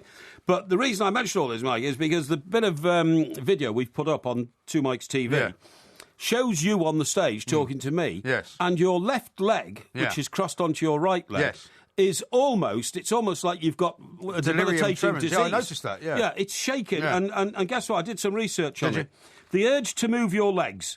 Restless leg syndrome is real. It causes uncomfortable feelings in your legs that force you to move. Right. It is worse at rest, because that's what you are. You're sitting in an armchair on the stage. Sitting still is difficult, and sleep becomes a nightmare. Again, effective treatment is out there. I can't say that's a problem for me. So book that appointment. I don't think that's a problem for me, because I'm sitting here at the moment, right, and I'm fairly static. I think it's because I was in front of a rather large crowd of 300 people, which I've probably never been in front of before. No, you're not aware of a crowd of 300 people when you talk to me on the stage. Well, I wasn't. I'm not aware of it. Well, you're not, because you're a much more seasoned performer than I am. That's true. That's true. You know, but I probably there was probably some kind of nervousness, because I noticed that as well, and I thought, my God, I wonder if I do that all the way through. Exactly. You'd have to pull me up on it next time we do a show. I will. Now, I'm quite happy to sit here as we're sitting, in a studio, and my legs aren't moving at all. I certainly don't have any trouble sleeping. Yeah, I know. But the point is, you've got both your feet on the ground at the moment. No, I've got them on a chair. Yeah, but aren't your feet touching the ground? No, they're on the chair. Oh, I see. Yeah, well, they're touching something. The soles of your feet are touching something, right? Well, if I was sitting with my legs crossed... That's what I'm saying. We're sitting in a kind of unusual situation on the stage. Because on the stage, you're sitting in basically an armchair. 45-degree You're sitting in an armchair, facing each other at 45-degree angle, but there's nothing in front of you. That's right. Now, normally, if you're sitting in a chair, you're either at a table or you're at a desk. You must have felt exposed to the audience. Maybe so. So you're shaking your foot. Maybe so. But anyway, Dr. Keith Hopcroft says we all get urges from... He's an expert in bodily movement. Sorry? Do you know him? No, he's an expert. I came across him. Oh, did you? Yeah. What, in a pub? No, in a research document. I see. Because I research a lot of things before I come into the studio, unlike you. Right. Just seems to come in. Like where Orlando is. And Greg has just pointed out, Porky just said Orlando was a seaside resort. It's over 60 miles to the nearest beach. What's on that? a plank. What? Where? What? Orlando? You said it was a seaside resort. Well, it's in what's popularly regarded as a seaside community, which is Florida. Well, Orlando's not a seaside community. It's 60 miles. It's 60 miles from the coast. Don't nitpick. Do you fancy going down for a walk to the beach? Yeah, 60 miles. See you in a couple of weeks. I'm ignoring all this. Now, Dr. Keith Hopcroft. Yeah, let's hear from Dr. Keith. Yeah, we all get urges from time to time. The urge to eat carpet is something I've had to deal with. The urge to eat carpet? Yeah, it's something I had to deal with. He said, but also... I've had carpet burns in the past. People who shake their legs also have the urge to keep moving. It's not so unusual, and it is called... Pica. Why are you reading it in such a stilting fashion? Because I don't want to read all of it because it would take too long. It's called Pica, P-I-C-A. It's a medical condition in which you have to be moving a part of your body all the time. But anyway... Well, you're always accusing me of being sedentary and not moving at all, so I obviously don't suffer from that. No, but you look silly in this bit of video. And that's why I want the... I don't mind looking silly. I want our millions of... it's better to look silly than to sound silly. I want our millions of listeners to tune in, please. Have a look at the bit of video I'm talking about. And old MG there looks like a bit of a dolt. Now, the reason we got into this in the first place... What is the reason? Because I'm getting a new pair of glasses. Are you? Now, I've left my glasses outside because I can't see with them in the studio, so I've left them outside. What are they for reading, your glasses? No, they're all round. They're triple focals. Trifocals. So you can look long distance, middle distance, short distance, right? Very focals, they call those, for people who don't wear glasses, when you have a pair of glasses, there's two little, what do you call them, Mike, like things that rest on your nose to stop the glasses digging into your nose, right? One of those has come away in mine, so it's time for a new pair. But guess what I'm going to do this time? What are you going to do? Last time I paid nearly £400 for my glasses, What, for one pair? One pair. That's a lot of money. I got a free pair of sunglasses as well, prescription sunglasses. Okay. But nevertheless, it's £400. Now, guess what I'm going to do now? You must have you got quite one eye worse than the other then?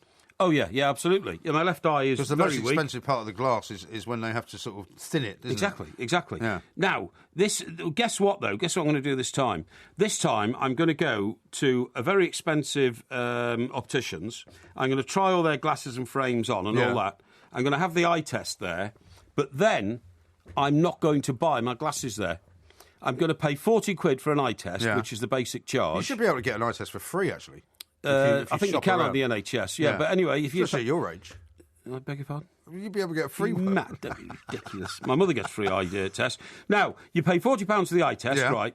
And then you look around their shop at all the frames and all the lenses and all that. And then do you know what? You say... and then you take the little prescription with you. I was about to say, can I have my prescription, please? Yeah. You then come out, you get online, and you order it for £50 online. I thought you didn't order anything online, though. I don't, but I'm going to with this. Yeah, but you know the problem with that, and this is where you've reached you've made a bit of a blunder, because if you've got a fairly straightforward prescription, or you want one piece of glass a lot thicker than the other, that's fine. But the most expensive part of what they do is when they thin the glass. Well, right? I'm just about to tell you. Because my left eye, for example, is not as good as my right eye, so the left piece of glass in my glasses actually has to be thinned down. Yeah. And that's an expensive process. But it'll be much cheaper online. Listen to this. No, they won't do it online. Then you'll end up with one eye that looks like sort of one of those bottle glasses. It says here, designer labels can massively hike up the price, OK? It's unexpected extras such as thinner lenses, which you've just told us about, and special coatings that mean lenses often end up costing more than the price of the frames. That's what I mean, but if you don't get them thinned, extra thin lenses, then they'll look ridiculous. To avoid dwelling on these high costs, many sales assistants promote headline-grabbing special offers such as 2-for-1 deals, which I've just told you about, that's what I got last time, that look great on paper, but once totted up, may not end up offering good value, OK? Okay, so what you do is you actually cheat. You go... that would be great for you, because that's what you've done all your life. No, I haven't. Now, it says here that, although in the expensive shops you can start with a pair for £70, guess what the extras are? £10 extra for anti-glare, £10 for anti-scratch, £30 for anti-scratch transitional light-sensitive lenses, £100 for ultra-thin lenses, right? But that's the same in any place that you go. Yeah, I know, but what I'm saying is you get it all online. It's much, much cheaper. Yeah, but you won't get all those things, though. That's the point. No, you do. It says here you can get spectacles on one, for instance, without sort of publicising them. You don't want to give them away. Internet-based traders such as Glasses Direct, right? And some let buyers try and spec at home before buying them. What? You've just told us the name now. Well, I thought I would tell you that because, anyway, that's... I'm not convinced that they'll do them as well as you would get them done by a high street retailer, shall we say. I am fed up to the back teeth of getting ripped off with glasses. I've got about half a dozen pairs of glasses at home. Right. And, but then after you've got a new prescription, you can't use the old ones anymore, can you? Yes, you can.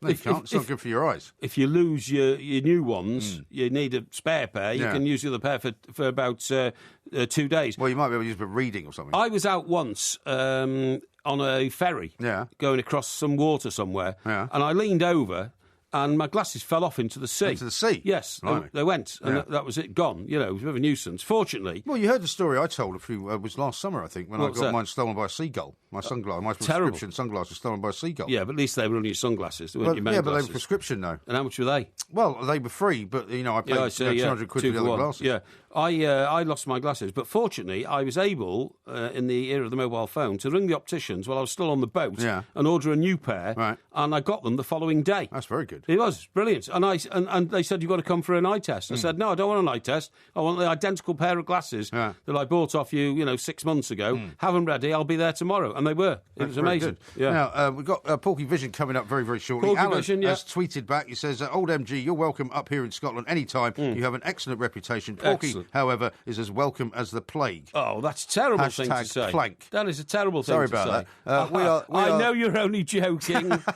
We are the two mics. This is Talk Sport. Talk Sport on DAB Digital Radio and 1089 and 1053 AM. Freedom for sport. Can we kick it? Yes, we can. Talk Sport.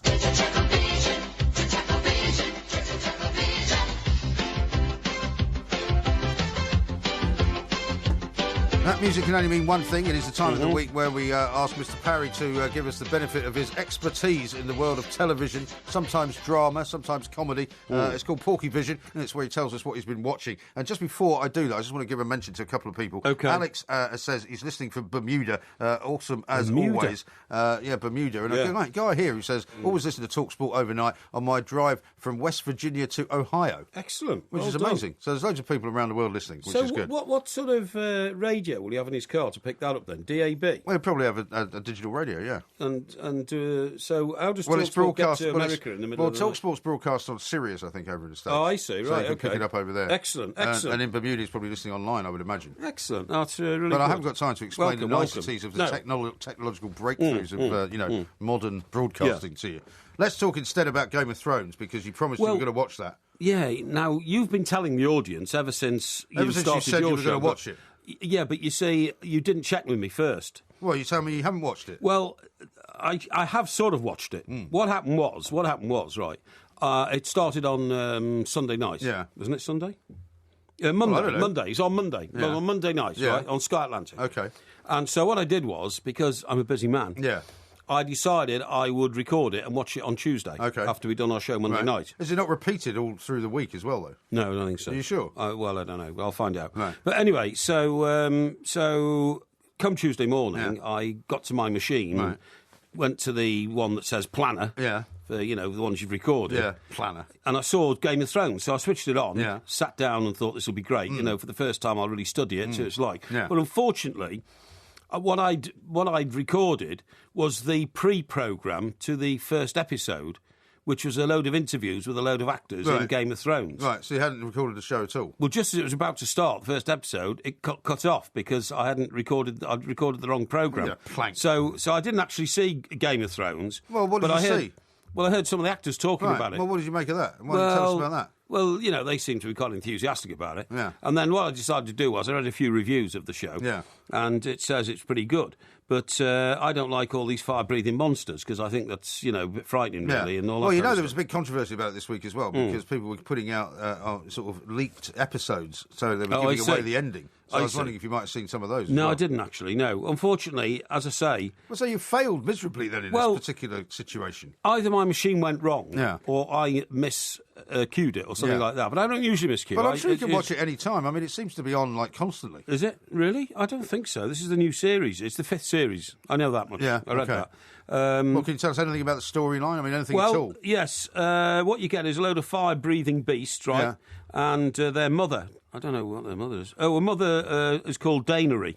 Daenerys? Yeah, Daenerys. Yeah. And then the hero guy is a little imp fella. Little imp, he is, called Tyrion. Tyrion. Okay, right. Tyrion the imp. Right. And he's won his freedom by killing his father. So, it's not really friendly. You know what I mean?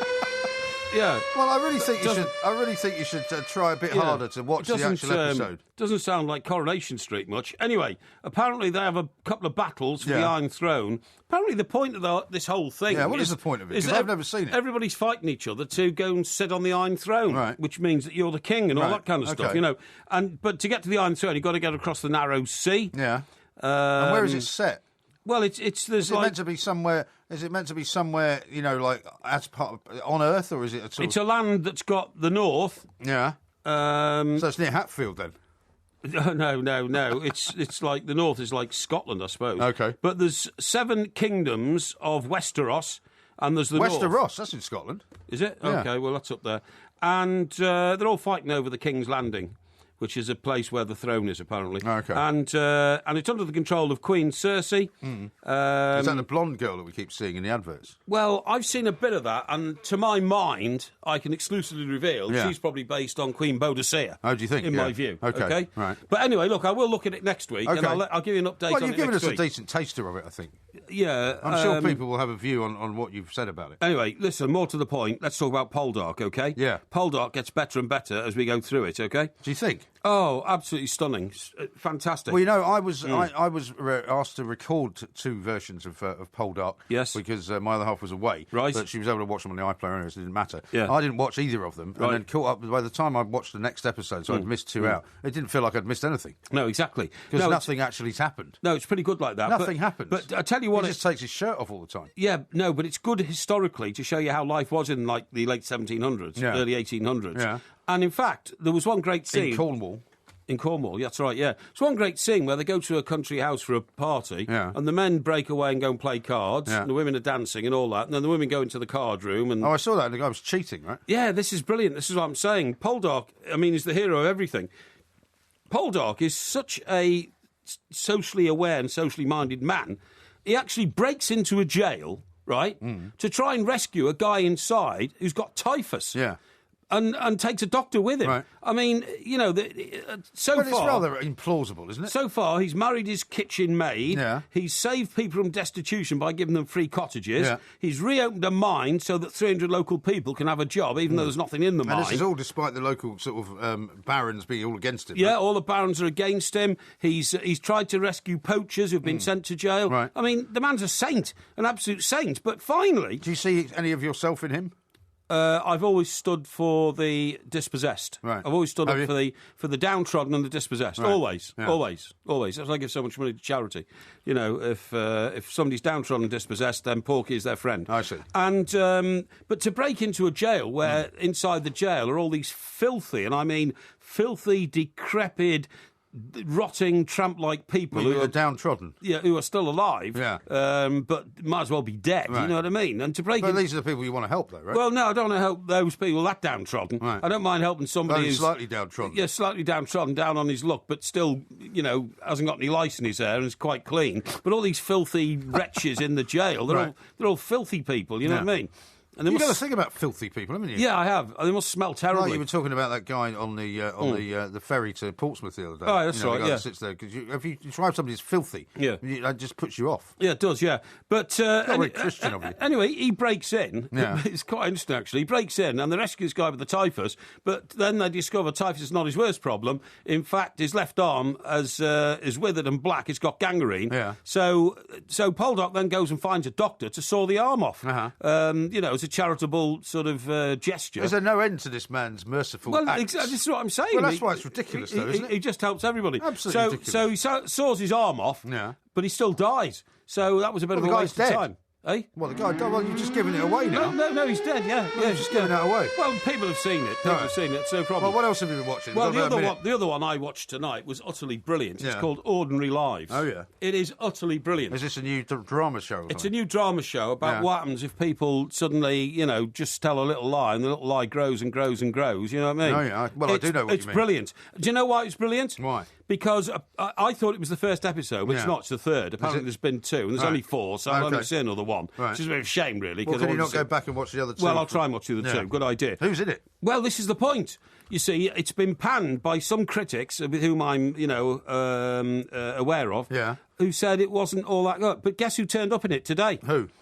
The bloke who was the swivel-eyed loony in The Office.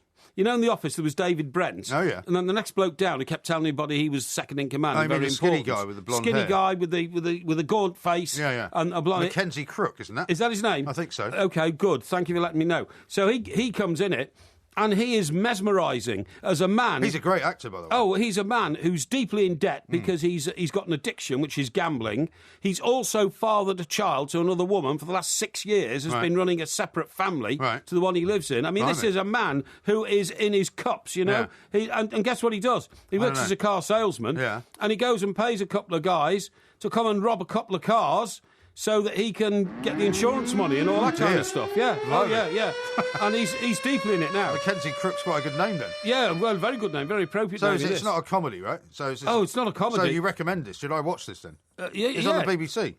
I think it's on BBC Two. So it'll be on the iPlayer, BBC then. One. It was on BBC One. I'll look it up. O'clock. I'll download it. And it's worth doing. But it's not funny at all. If you think funny is getting your face beaten in and bashed in because you haven't paid your debts and people running around stealing your children. Gritty, then you would and describe all it. Gritty. Very gritty indeed. Almost sends a shiver up your back, but very, very good. Excuse me, and worth watching. Okay. You know? And what's the name of it again? It's called Ordinary Lives? Somebody's Lives? Is it Somebody's Lives? Or Ordinary Lives? No, it's not Ordinary Lives. It's Ordinary... I think it's Ordinary Lies. Lies. Ordinary Lies? I think it's Ordinary Lies, yeah. Okay. Yeah, I think it is, I'll see if we can figure it out. That sounds quite good. Thank you very much indeed. That's another edition of Porky Vision. Yeah. We'll have more updates for you same time next week. Leave it with me for your TV.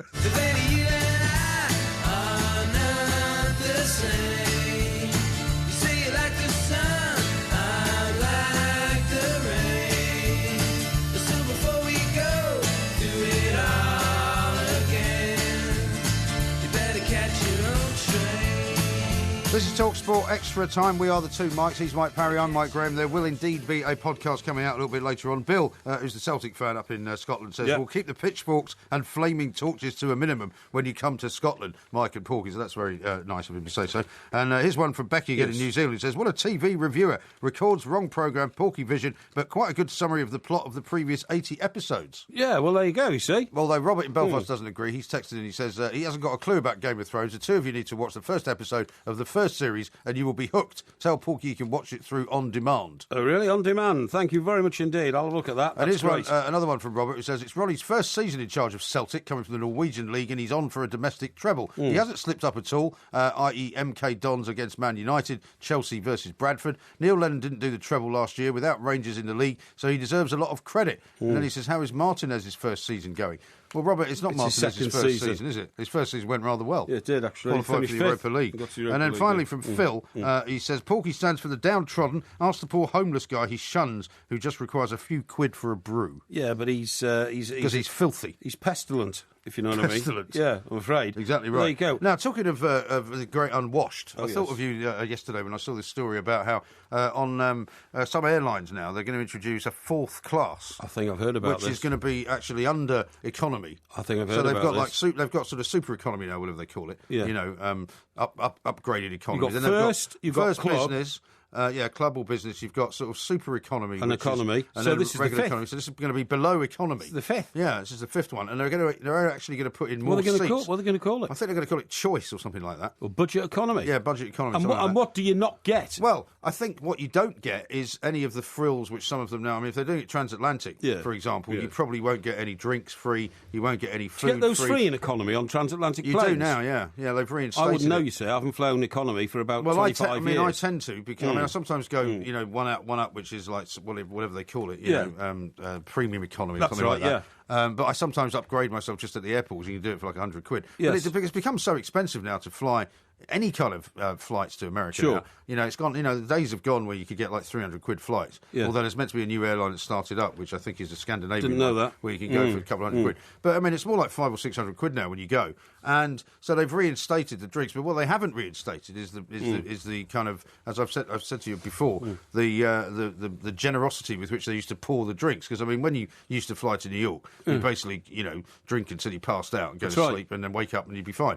But now they look at you very askance. So I told you last time, I think I went over with the kids, and we ended up splitting up, and I was sitting with this Swedish woman, and I went up to get a drink for everybody at one point. And the guy started giving me a hard time. The steward started saying, you know, they frown on drunkenness in America. And I'm like, what are you talking about? Yeah, they frown. He said, you've just ordered, about 16 small bottles of wine. I said, well, yeah, but I mean, there's four of us drinking them. You know? Yeah, absolutely. It's not like, there's a problem here. Is there a problem? You sure he wasn't saying, look, we've got to economise on the drink because we've been told to? No, they're very, very careful now. They will not. I mean, in the old days, you know what it's like. When we used to go business class, I mean, you would just drink constantly all the way over. Yeah, absolutely. Now, they will only give you a certain amount before they cut you off. I mean, I've been cut off on a couple of flights. Even in business? Yeah, even in business. Really? Yeah. I'd object to that.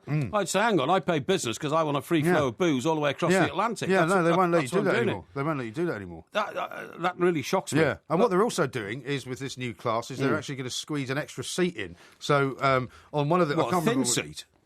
Well, no, all the seats are just going to be thinner. So that they're going to, instead of having, I think, what they had across, which was more like 4-3-3, so that was 10, they're going to have 11 seats. Good so God. it's going to, so your leg room's going to be even smaller. This is another thing about obesity. You won't be able to get fat people in those seats. No. They're making the seats thinner. I thought they're making the seats bigger on planes. Oh, no, they're making them thinner. Make sure I never travel in that.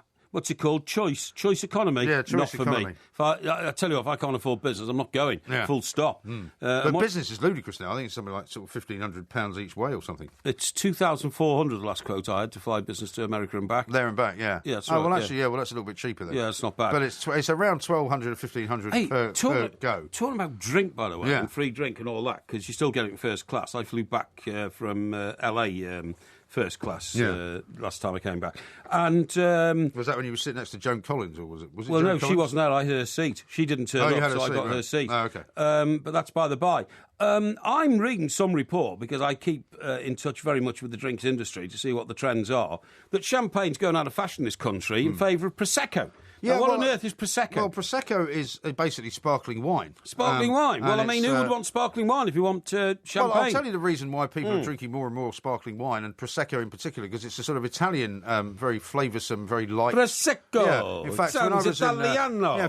when I was out on Saturday night... family as the Pinot. In an Italian restaurant, and you know what I fancied for the first time ever? I don't know why I fancied it. I decided I fancied a Campari and soda, right? Which I don't know if you've ever had. I have, and it's very bitter. It's very bitter, yeah. Very bitter. But it was like an aperitif, and I was with the kids. I wasn't going to be drinking loads of wine. Aperitif. And they said to me, would you like, instead of having Campari and soda, have a Campari with Prosecco? And it was delicious. It was really nice. And so the thing about champagne is, because it's become so ridiculously expensive, and if you go to any shop, you can probably find a discounted bottle for about 15 quid or something like that. But basically, you're ending up paying 25, 30 quid or more, especially if you, like me, like Bollinger or something slightly more expensive. You know, so whereas you can buy Prosecco for about 6 or 7 quid a bottle. So if you had to have, like, a party, for example, we might have a few people round in the garden this weekend, because it's going to be nice and hot and, you know, have a bit of a barbecue. If you want to buy a case of Prosecco, you can buy a case of Prosecco for about 65, 70 quid. Social attitudes must be changing. Why? Because in the old days, right, when I had people come round to my apartment, you know, or my penthouse or something like that... Yeah. If I was cracking bottles that went pop like that and pouring stuff into their glass, which was fizzy wine, that was socially unacceptable. Well, that was partly because the fizzy sparkling wine that you could get in those days was not very good. No, it wasn't. And you could tell the difference. Whereas Prosecco actually tastes delicious. Yeah. It's very fresh, it's very light, and it's not as acidic either as champagne. I remember going to somebody's house once, and it was when I was a student. And what happened was, I went north with my mate to stay in his family home, right? Yeah. Which was a big home in Northumberland. Yeah. His father had made a fortune in business. And that night, we were going to go out into Tynemouth and all that. But his father said, oh, look, so-and-so's having a reception, their son's got engaged and all that, you know. Why don't you just come for half an hour before your boys go out? Be nice for you to... Oh, OK, fine. So I went round there, and my mate's father was in the sort of, you know, the main room in this house, and the guy came round with a tray of stuff. Right. And it had what I thought were loads of glasses of champagne in it. Right. So he picked it up, and he took a sip, and he literally turned to the grate and spat it out into the grate. Like that. Right. Seriously, I couldn't believe it. Yeah. You know, I'd never seen anything like it in my life. Right. And then he said, where's so-and-so? Was that because that was in those days you had that horrible stuff called Asti Spumante or something? Well, anyway, what happened was... This guy, this is the father of my mate, then summoned the host and gave him a lecture and said things like, when you come to my home and you come into my environs and I'm looking after you, you get champagne, you get crystal champagne. I come to your house and you insult me by giving me this filthy trash, you know, and we all left. Dear me. It was unbelievable. I've never seen like it in my life. Yeah. Well, that's all very well if you're a multi-millionaire. Yeah. But, I mean, have a listen to these for figures, right? According to this report that came out, something like £181.8 million was spent on Prosecco last year, compared with £141.3 million spent on champagne. Because you can buy a lot more for it, of course, right? Yeah. And double the amount of Prosecco has been bought in 2014 compared to 2013. And basically, an average price price for a bottle is £6.49 instead of a bottle of champagne, which is £16.23. And to be honest, to buy cheap champagne for £16.23 isn't worth doing. I mean, because it doesn't actually taste that great. See, I don't understand champagne prices and all that. If I buy a bottle of champagne because somebody's coming around who wants a glass of champagne, I would expect to pay about £25 for it, right? Well, you wouldn't get a fantastic... I mean, it'd be all right, but it wouldn't be fantastic. No, I agree. But then again... If you gave me £25 champagne, I might spit it out as well. Well, you might and all that. But then again, in my view, one champagne's much the same as the other, but at least it's champagne. Yeah. So I don't understand how you get these special offers in supermarkets, champagne, £12.50 a bottle. Yeah. I mean, I don't know how they can sell it at that price. It's much more than that. It's much more expensive than that to produce. Yeah. I just don't get it. I don't think it is. I don't get it. Well, sometimes when they do that in supermarkets, of course, it's because they're making a lost leader, aren't they? And they just want you to come into the shop and buy loads of other stuff. But I mean, in the end, Prosecco. I'll have to take you on a Prosecco taste test. I mean, it seems to me Prosecco has become respectable because now a bigger core of people have accepted we don't want to bust ourselves buying champagne. Is there a substitute? Yeah. But I mean, how long has Prosecco been around? It must have been around for hundreds of years in Italy somewhere. It's been around in Italy for a long time. So people only just But for discovered example, I mean, you know that you can get Australian sparkling wine now. I mean, you've got Moet, who've got a vineyard in California where you can get mums rather. You can get mums from California, which they can't call champagne. No, of course, because it's not from the Champagne region, but actually it doesn't taste that different. Yeah. So I think unless you're incredibly wealthy... Well, I don't drink champagne anyway. No, I mean, I don't drink an awful lot of it, but I sometimes have a bottle when I'm out. You drink it all the time. I don't drink it all the time, no. I see pictures of you with bottles of champagne all over the place. Well, yeah, because people will buy me bottles of champagne and know I like it. I'll have a bottle of champagne for a birthday or something like that. If I'm out in a bar, sometimes I'll have a bottle of champagne. But in the end, if I'm drinking a lot of sparkling fizz at home, I'll buy Prosecco because it just makes more sense. I don't drink it because only 1/3 of my heart works. Yeah, it's not good for you, is it? It's not good. It's not good. The oxygen bubbles and all that could really do me damage. Right. I'll tell you. I like to have a bottle of it on stage when we do a show, when we do a live show as well. Well, I don't drink it with you. No, I know you don't. I drink Pinot. Well, you have your own wine. Yeah, that's right. My sister loves champagne, so I make sure whenever she comes round to my place, I've always got a bottle of cold champagne for her. What I was going to say was, I found another very, very worrying report. Yeah. People under 25 are giving up drinking. Yeah, apparently they are. They're giving up drinking. Well, they're all presumably doing the legal high route, are they? No, they're just starting to behave themselves, unlike you and I, when, the idea of giving up drinking by the age of 25, utterly ridiculous. I was at my drinking peak when I was 25. In fact, that lasted for about 20 years, my drinking peak. I thought you were still at it, aren't you? I'm still trying to be at it. Yeah. But, our research shows that the current, more health-conscious generation is so committed to moderation and sobriety that many drink low-strength or non-alcoholic beers so as not to look foolish in front of their friends. Isn't that strange? Yeah. A report has found that only a small minority of younger people would now consider weak or alcohol-free drinks on a night out to be embarrassing, so they're not frightened to do it anymore. Those under the age of 24 are 3 times as likely as their grandparents' generation to say that the substitutes for stronger drinks appeal to them very much. Yeah. I just don't get all that. The whole idea of being, the age of 18 to about 28 is to get bladdered at 5 nights a week, isn't it? Or more. Certainly that's 6 or 7 nights a week. Been the case with well, shall we say, one of my kids, but not the second oldest one doesn't drink particularly much. And with the younger kids I've got now, I'd be quite happy if they didn't grow up to be particularly big drinkers, Well, look, I'm not encouraging anybody to be a dangerously big drinker to harm their health or anything like that, but I do think part of the development of a human being is to grow up from childhood into adolescence, and through adolescence into maturity of adulthood, with drink being a major factor in your life. But I think the difference is... Drink should be a major factor in your life. But I think the difference is when you and I were growing up, it was very much a factor of sociability, and you would go out to the pub or you would go to a party and everybody would bring a bottle or something like that. Yeah. Whereas now, maybe that's not what they do. Well, I don't get it. Why isn't it still? Because to me, it is the greatest oil in the machinery of sociability is booze. Yeah. It always has been, it always will be. Well, of course. In my view. Absolutely I fear right. a world where eventually all booze will be banned, won't it? Yeah, it will be, because people will say it's just as dangerous as taking some kind of drug. It's bound to go that way. It and could. also... I think we'll be long gone by the time that happens. Well, I tell you what, there'll be religious pressures on us as well not to drink booze. There'll be social pressures, there'll be health pressures. Yeah. It will eventually get banned. Yeah. I'm certain it will. I wouldn't be at all surprised. And tobacco will get banned as well. It will. But except at the moment they can't ban it because they make too much money. Now, we haven't got a lot of time, but I just wanted to mention this to you. I don't know if you saw this in the Mirror. Right. It's the Prime Minister is a headline, and it's all about Kieran Richardson, who's apparently going to become a church minister. I saw that. I think that is utterly fantastic. I so admire that man. To go from the life of professional footballer to learned minister. his lessons 10 years after growing up with the hairdryer at Manchester United. Yeah, I admire him so much. I've often thought about myself turning to the ministry because I do believe that I have such a strong will to... Well, maybe you could join up with that guy, the healer. The healer, the guy we talked about last night. The healer with the he throws ammonia at people. Yeah, right. Yeah. And the bleach. Yeah, that's right. Throws bleach at people. Yeah, no, I don't mean that. No, I do occasionally reflect on my life, my lifestyle, how lucky I've been in life, and think I should give something back to the Lord. And I'm not being silly now. Well, you know, we all have a God. It's just a question of how you define your God. You see what I mean? I thought your God was yourself. And we all think there's a heaven and an earth. I'm not saying heaven's like up there and hell's down there. I'm saying that, you know, this existence on earth is just a grain of sand on a beach. Yeah. We're just passing through. We're passing through, and it's a journey. And as I'm afraid your journey's over. As Mr. Brazil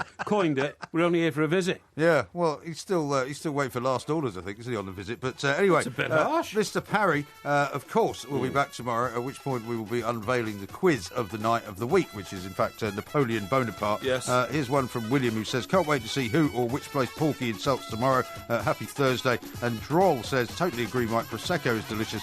Champagne is so last decade. Cheaper and better, and he says he's listening in Michigan.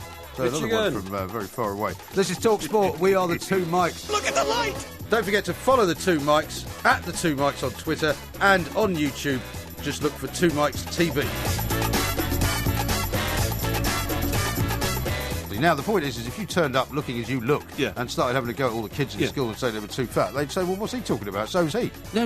You would be the poster boy for being obese and successful. That's because fine. they'd say, well, look at this guy. That's fine. He's obese and he's done all right for himself. That's fine. Do you know what I do? I take my shirt off in front of the kids and say, look at me. Aren't I ugly? Aren't I fat and flabby? If you want to look like me, keep eating 4 packets of crisps a day, 2 chocolate bars, have a pizza after school, and you will look like me. Yeah.